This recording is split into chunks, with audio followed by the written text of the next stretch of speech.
First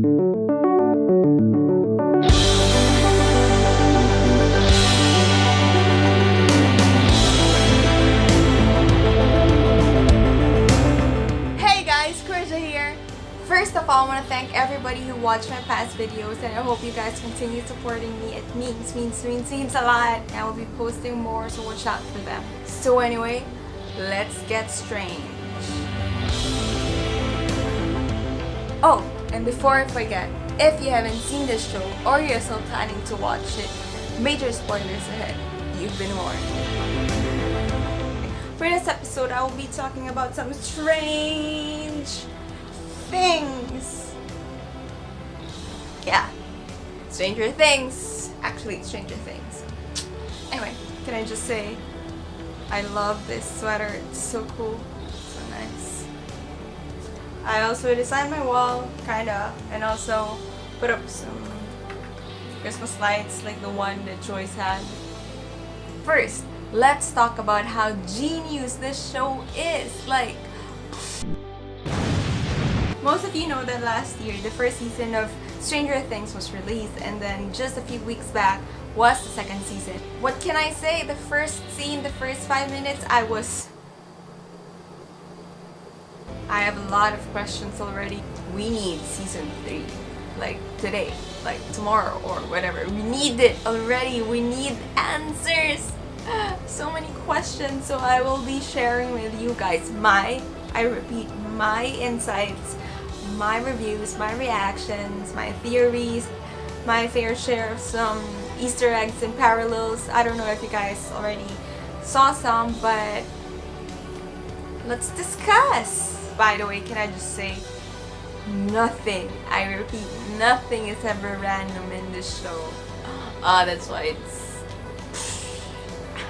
Let me tell you something that I noticed. I'm mentioning a few times over this season, and I don't know if maybe some of you also noticed it, but I feel like despite all the darkness and the monsters of this show this season, like one of the main themes is home, like just home. Elle finding her true home. We all know that home is not just the building itself that we live in. It has more of a sentimental, emotional attachment to us. It's where the important people in our lives are. Season 1 showed us that Elle was kept in this institution. She was treated as an experiment, and that's far from home. But then she managed to escape Hawkins' lab and also, meet these incredible people that she considered as friends and also families. But in the second season, we learned how she was taken away from her mother, her supposedly true home. If you recall in the past season, right when the Demogorgon was about to attack the kids in the classroom, Mike mentioned to Al that we'll be home soon. We all know how that turned out, but we also saw that Elle eventually escaped the Upside Down. Then she went to Mike's place and realized that that's not really a safe place for her or for anybody, especially Mike at that time. So for a while, she lived in the woods in the cold, and I don't know, who knows if she ate that squirrel. Eventually, she found the food that Hopper was leaving for her. Fast forward to when they saw each other, Hopper brought her to his cabin in the woods also, but it was, it's better than just the woods itself. And then Hopper told her that it's gonna be nice. Real nice. It's your new home. But the longer she stayed there, the more she felt like she was kept as a prisoner, like she was in a Hawkins lab. There are consequences to your actions. You are like Papa! Really? She's not even allowed to see her friends or be a normal kid and do some trick-or-treating. And also, you can't deny the fact that she's growing up and she's becoming more curious of herself, who she is, where she came from, and all that stuff. And then she stumbled upon the files of her mother, and then the more she got curious when she found out that she was alive, Elle ran away and went to her mother's home, where she found out a lot of things about what happened to her mom, what happened to her. She also found out about her sister Callie. And then when Elle was in her mother's house, Aunt Becky said to Elle, she always believed that you'd come home one day. Home? Yeah, home. A lot of people didn't like episode 7, the episode about Elle going to her mother and her sister, but I don't know, I felt it was really important because we got to know more, or we got to understand Elle a bit more, and we get to see what would lead her to make the choices that she would make in the future. Because it was set in the city life in Chicago where she's more free, nobody was chasing after her, nobody was trying to kill her. Whereas in Hawkins, she's not allowed to go out and she has the upside down to deal with. But in Hawkins, she also had her friends. She's our friend and she's crazy! That's why it was important to see the contrast between the two places and how it could affect their lives. When Elle saw her sister, she was actually happy for a while. I mean, she saw someone who was like her. You know, another hope that she could find her real family, she could bring her family together. And then Callie also mentioned to her that I think this is your home. Home. she had a glimpse of the life with Callie, and then she realizes where she truly belongs. I'm going to my friends. I'm going home.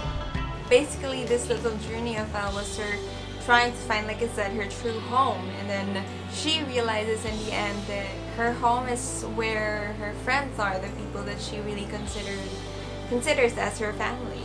So now that leads us to what could connect Elle and the Mind Flayer. Remember when Dustin said, The Mind Flayer. What the hell is that? It's a monster from an unknown dimension. It's so ancient that it doesn't even know its true home. What does it want? To conquer us, basically. You know, it believes it's the master race. the Mind Flayer wanted to conquer the world, but to do so, it has to live inside a physical body here on Earth, right? And that was Will's body. Right. So my point is,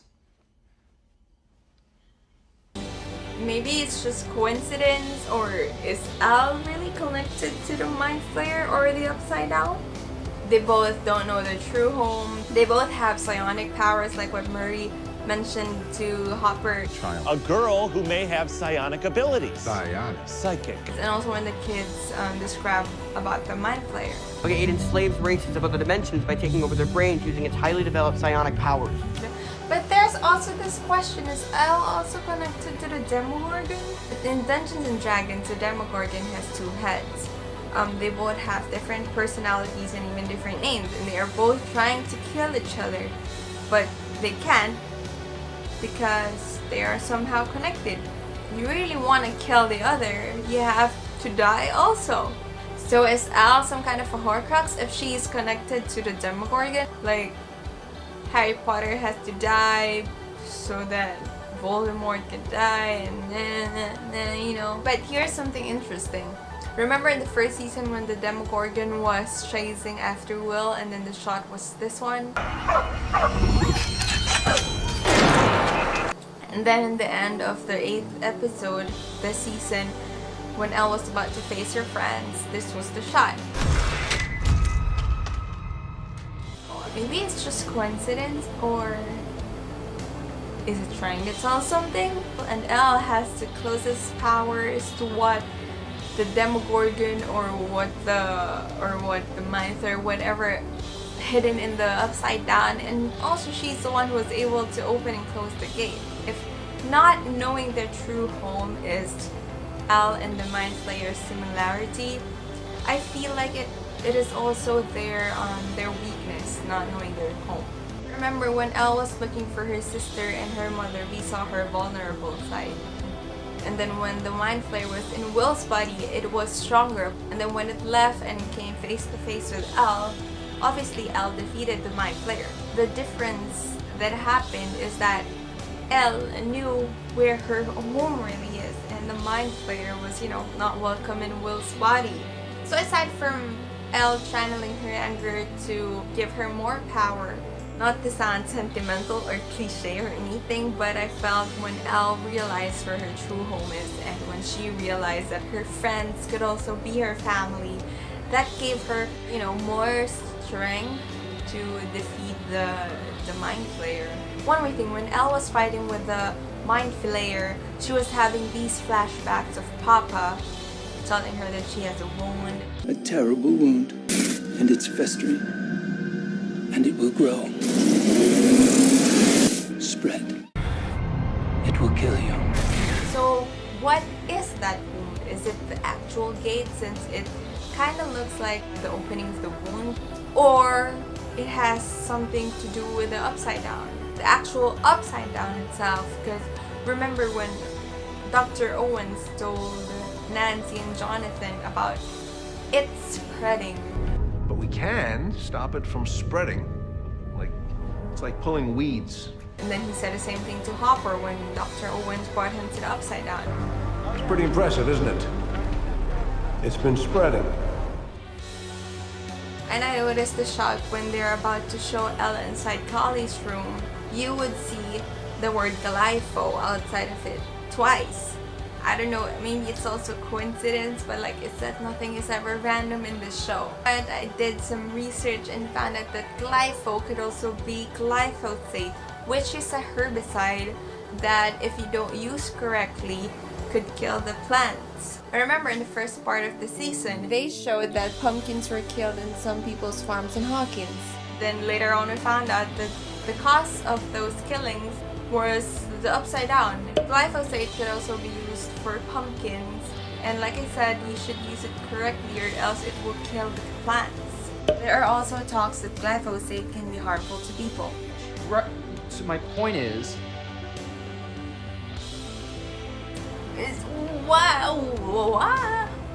what is it about it? Maybe it's just coincidence, or I don't know. What is Elle's connection to the upside down? That's what I want to know. Also, I got a couple more of parallels that I noticed. Remember in season 1 when Lucas didn't want Elle in their party? He didn't want her involved in any of the things that they do, that he thinks she's a creep and that she's not gonna do anything for them. Season 2, Mike felt the same towards Max. He didn't want her in the party, he didn't want her involved, and then he was pissed at her. Guess who ended up with who? Kids. And then in the first season, Lucas and Dustin, well, more of Lucas, mentioned that Elle was like Michael Myers, the psycho SKP, that's why he didn't want her part of the group. She's probably a psycho. Like Michael Myers. Exactly! We should have never brought her here. And then fast forward to the next season, during the Halloween episode, Max was dressed up as Michael Myers. And then that was when Mike was also pissed at Max for being part of the supposedly best night of the year. She's ruining the best night of the year. Parallels. I love some parallels. And then how can we forget about the Should I Stay or Should I Go song playing when Will was tied up to the chair and they were trying to get the Mind Flayer out of him. We all know that that song is Will's favorite, but aside from that, the lyrics that were playing at that scene were, should I stay or should I go? If you say that you are mine, I'll be here until the end of time. So you gotta let me know, should I stay or should I go? Should I stay or should I go now? If I go, there will be trouble, and if I stay, there will be double. Is it? It's like the Mind Flayer talking, saying that if it goes, there will be trouble, because it will find a way to get to the earth, to get the right side up, to conquer the world. But if he stays inside of her, it will be double the trouble, because he already I keep saying he, because it already has what it wants somehow. I mean, that's the first step of like conquering the world. So good job, Duffer Brothers. I see you, I see you. And another song that could mean something is Every Breath You Take.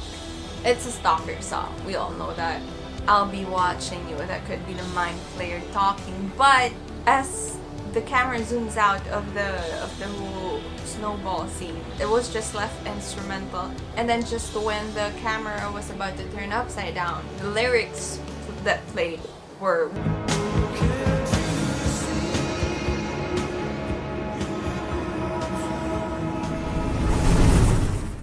and then you see the Mind Flayer. So could that be the Mind Flayer talking to, I don't know, to Will or to 11? Ah, Questions, more questions. So that's all for this episode. I hope you guys understood at least something, or I made sense, or some of you would agree, some of you won't. Leave them in the comments. Tell me what you think. Tell me what are your theories, what are your reactions also to the season, and what else you want to see next season. We all can't wait for the next season. We need answers. We have more questions than answers, but a year from now we could be watching this video and then I could be laughing at myself for all the wrong things that I said, but then it could be true, it could be not, but it's fun to, you know, think. It's really amazing how, like I said, how genius of a show this is. You would realize it, that nothing is ever random, that there is more if you try to understand it in a deeper level. And props to the Duffer Brothers for creating this show. Why did they have 8 or 9 episodes per season? I could finish that in one sitting. But thank you guys, and I'm really excited for the kids to see that, of course, they're growing up, and then the character will be changing, the things that they will do, and I heard that they will be in high school for next season. So yeah, that's another plus for the character development of each, you know, of each of them. Thanks guys for watching again. Also, don't forget to follow me on my social media accounts. If you enjoyed this video and agreed with me, hit the thumbs up, and also if you're new around, hit the subscribe button below. I'll see you guys in the next video, or in the upside down. Bye. No.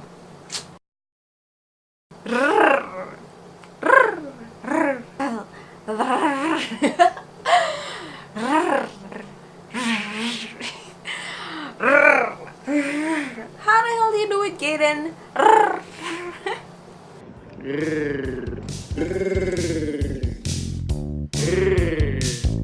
I just dance like supper.